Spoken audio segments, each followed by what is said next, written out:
Hello and welcome back to the Podcast Cafe. In today's Espresso Shot quick bite episode, we are talking all about if your podcast isn't selling for you, this is most likely what you're missing. Let's get right into it. Welcome to the Podcast Cafe, where we're serving up everything you need to know about podcasting, from tips, stories, and strategies for podcasters from podcasters. I'm your host, Haley Hayhurst, the founder of Espresso Podcast Production, a full-service podcast agency helping business owners, creatives, and thought leaders launch and grow their shows. Whether you're just starting out or want to take your podcast to the next level, this is the place for you. Each week, we'll dive into practical tips, actionable strategies, and of course, stories from other podcasters so that you can build up a podcast that you love and that works for your business. So grab your coffee, get comfortable, and let's get started. Welcome to the Podcast Cafe. In my new Espresso Shot series, this is only the second episode I've done of this new series. It is a quick, bold hit of strategy to help you grow your podcast and your business. Today's mini episode is for any podcaster or business owner who is wondering, why isn't my podcast converting into clients? Oh, I know this can be a really frustrating one. So if your podcast isn't selling for you, this episode is going to show you exactly what is missing. I want you to know that your podcast is not a failure. It's not failing. What you're missing is funneling. Your podcast is not failing. You're just not funneling. When you shift your strategy, everything can change for your podcast. Let's start with the most important thing. Your podcast isn't just content. It can be a selling, trust-building asset for you. So if it's not converting, it's most likely for one of these three reasons. I've worked in the podcast industry for the past 7 years, and this is what I see a lot of podcasters missing. So you're not treating it like a funnel, like a sales funnel. Maybe you're putting more effort into different parts of your business, but really your podcast can be selling for you. You're not speaking to your ideal client or their buying journey, so you're missing the mark on the content that you're putting out. And then you're not making the next steps clear. If people don't know what to do, oh my gosh, they're not going to do anything. They're just going to keep consuming and not making any moves into your actual funnel or what you want them to do next. Think of it this way. Would you walk into a store that is beautifully designed, but there's no one to greet you? There's no signage of, what the business is called. There's no cash register. There's no idea what's for sale. It's just like a cute store, like an Anthropologie, but, it's just all designed and not actually for you. Like, you're like, is this for sale? What is going on here?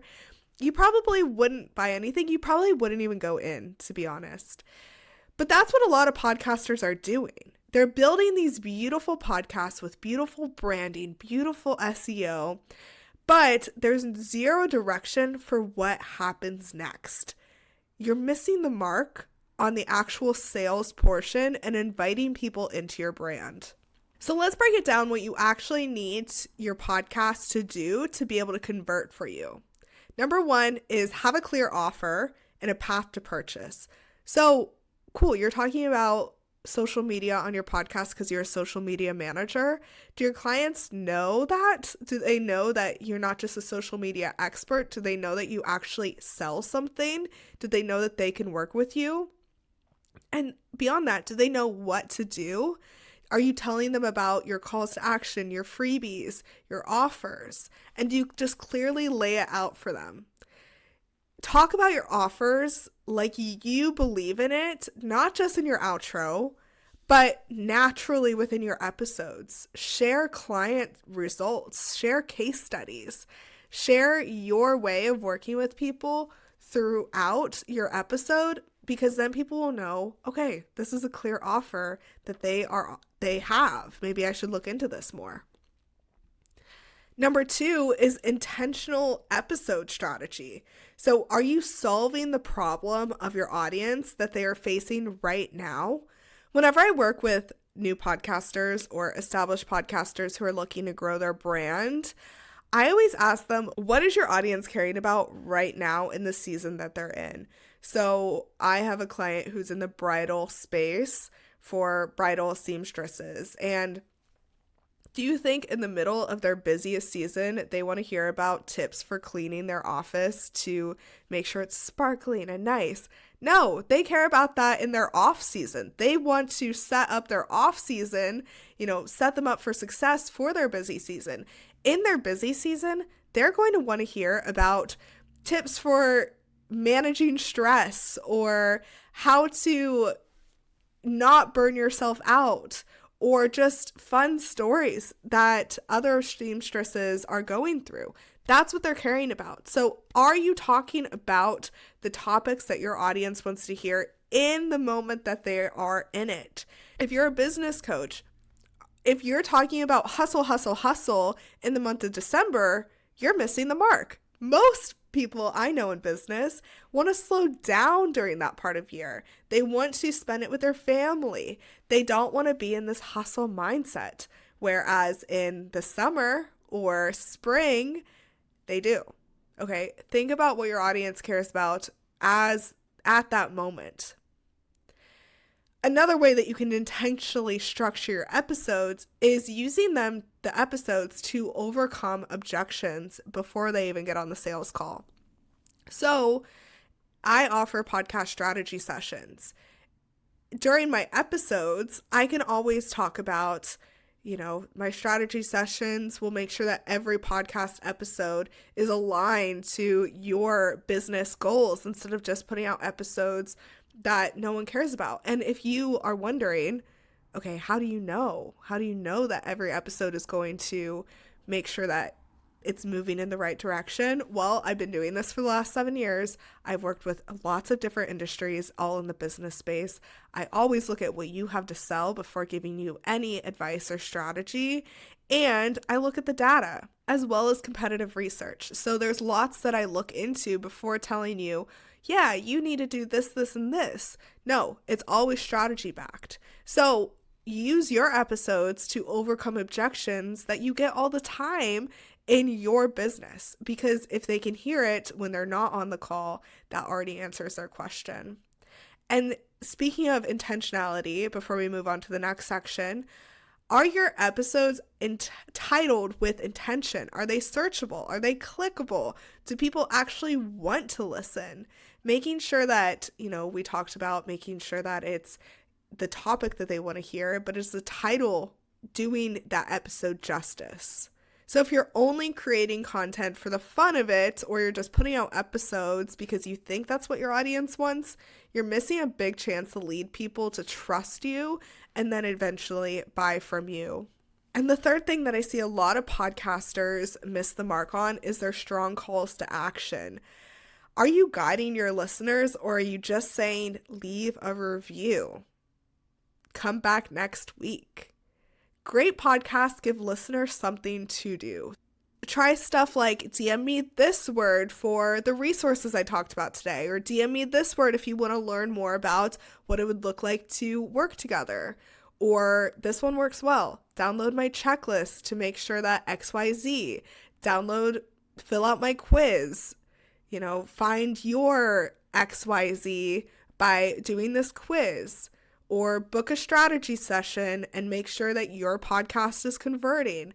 These are stronger calls to action than just saying, leave me a 5-star review. It means a lot and helps other people find the show. Why do they care if other people find the show, honestly, if they're not bought into your brand? That's not really giving them next steps. Whereas click the link in the show notes to join my email list is a next step. And the next thing I really want to dive into is making sure that the people that you're selling to in your podcast are the same people that you would want as clients. So if you're talking about, this is a big one that I see. If you are a mindset coach and you are talking to problems that your level of clients are not at, so let's say you want to work with scaling 6-7 figure entrepreneurs, but the topics that you're covering are, overcoming imposter syndrome to post on social media for the first time. That is a different issue than what you're wanting to solve. So you might think, yes, I'm putting out mindset episodes, but make sure you know who you're talking to and create episodes for them. This is just building on that step I shared before, but it really comes down to that because you're going to be selling to them the problems that they want solved, that they need solved. I'm 5 years in business, so I don't need help on how to create an offer and post about it on social media. Now I need help with hiring and making sure that I don't burn myself out. Those are more problems in the mindset side that I would need answered rather than how to post on social media and show your face for the first time. So yes, it might be helping people, but are you helping the right people that are going to buy from you? And then just selling often. If I was talking about, let's say, metrics like the bonus episode last week, I could be saying in my podcast accelerator or in my quarterly calls with my clients, we go over X, Y, and Z. That's a way of selling without being straightforward of like, buy this from me. It's like, I have this offer. You can learn more about it, just build interest. So here's my action steps for you for the week. Go look at your last 5-ish episodes and ask yourself, did I speak to the pain points of my ideal clients? Did I share stories or results from my business or my clients' businesses? Did I make an offer or give them next steps to actually move? If you're confusing your audience or they don't know what to do next, you are going to be missing a huge opportunity to actually convert them to clients or getting deeper into your world through an email list, social media, whatever it is. So if you did not do those things in your last 5 episodes, I want you to start there because your podcast can be your best sales tool. It just needs structure behind it. Thanks for listening to this Espresso Shot episode. If you found it helpful, come find me on social media. I'm on LinkedIn and Instagram. The links are in the show notes. I share tons of more podcasting tips and tricks over there. And if you're ready to make your podcast convert, I have VIP strategy sessions open. Just click the link in the show notes and let's go from there. So I will see you next week. Thank you so much for joining me in the Podcast Cafe. I hope you're leaving with fresh ideas and inspiration to take your podcast to the next level. Remember, podcasting is a journey and you don't have to do it alone. I'm here to help you every step of the way. Let's connect. Be sure you follow me on Instagram at Espresso Podcast Production or visit espressopodcastproduction.com for more tips, resources, and behind-the-scenes insights. I'd love to hear about your podcasting journey. If you've enjoyed today's episode, make sure you hit subscribe so you never miss an episode. And if you're feeling extra generous, I'd love it if you could leave me a review on Apple Podcasts or Spotify. It helps more podcasters just like you find the show. Until next time, grab your coffee, keep creating, and I'll see you back here in the Podcast Cafe.